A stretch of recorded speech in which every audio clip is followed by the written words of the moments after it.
This is a report on the general issues of finance or fiscal issues.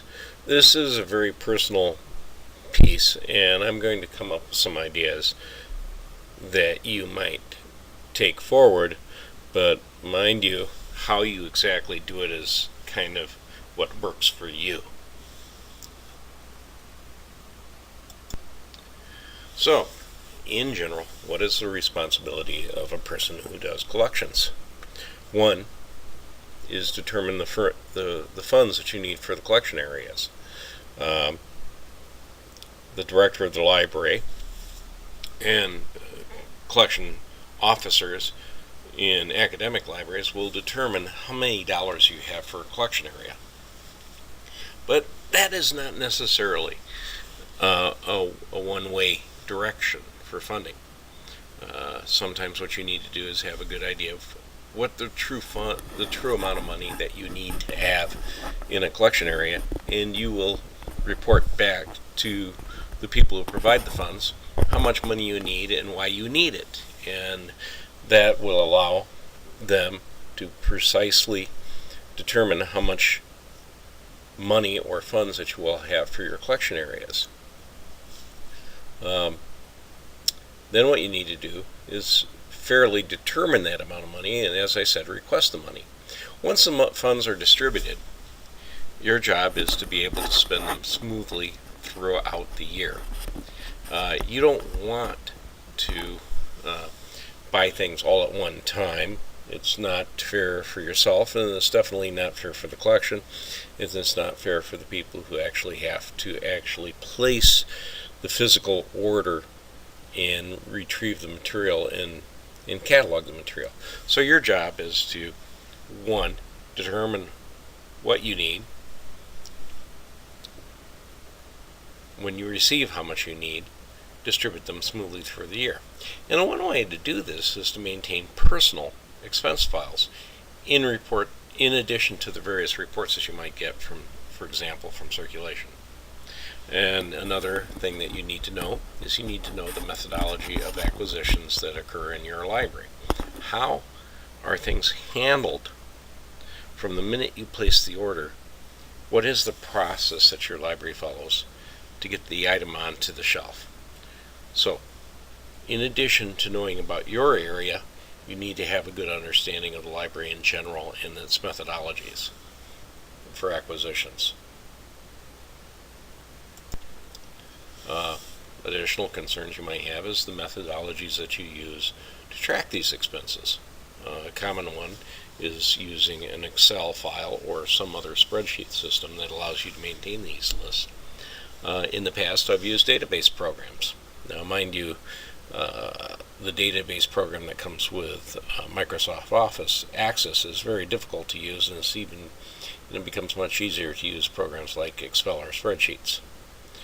You do use the circulation systems or the acquisition databases on occasion, even though that you may be maintaining your own set of files on Excel. So really you have to have a knowledge of all the systems that you may use and a knowledge of how the systems combine. In other words, you maintain your record in Excel, you place the orders, but then the orders go into different systems, ultimately ending up in the circulation system. How do all these things pull together for you? So the importance of tracking is to be able to do several things. One is to be able to answer questions for yourself. You may determine, did I spend a lot of money in one particular field, and I should have ordered things in multiple fields to be able to handle the collection development area of the library and the needs assessments that you've done. And on occasion, management will ask you questions, and you have to be able to answer those questions for management. So whatever system that you follow for maintaining your own records, it has to be able to not only answer questions for yourself, but answer questions for your management. You are responsible either to the taxpayer of a public library or the faculty member of an academic library.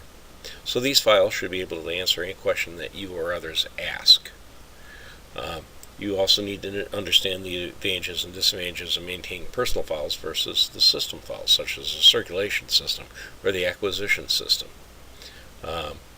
Sometimes when you're answering these questions, you may not have a quick answer in your Excel file, but you might be able to do the circulation system and get those answers for yourself.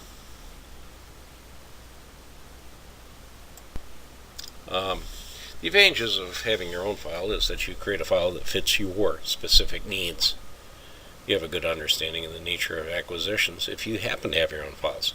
I maintain an Excel file of the orders I place, but then I can compare that to acquisition files, and I can compare that to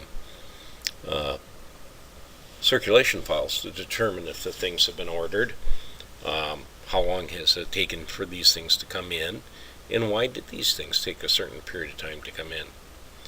Were they ordered from one system, such as Baker & Taylor, or were they ordered from Amazon? If you have your own system, you can answer others clearer if you have a good understanding. You can check your system against those systems to determine the status of your orders. Like I said, does Amazon come in quicker than Baker & Taylor? Does Baker & Taylor give you better discounts than Amazon? These kind of questions you can answer by looking at your files. The disadvantage of having your own files, for example, is it's a multiple creation of work. You may not be able to transfer files from one system to another. I may not be able to transfer my orders and acquisitions on an Excel file into, orders I have in an Excel file directly into an acquisitions file. I may have to do double typing, or I may have to do something else. Those are disadvantages of having your own files versus other files. So the main reason for financial responsibility is it's important for you to maintain accurate files of your work, to show what it is you have been ordering, to be able to double check the orders and the status of orders, to ascertain, ultimately, if your selections are actually being used by library patrons. And it allows you to monitor your collections and to be able to spend your money wisely, to be able to order your books, journals, whatever, or those type of materials on a regular basis. You may have some money to spend on some topic, and you want to make sure that you order it on a regular basis and not all at one time. So, the importance of fiscal responsibility is to monitor the collection and to be able to spend your money wisely. Thank you.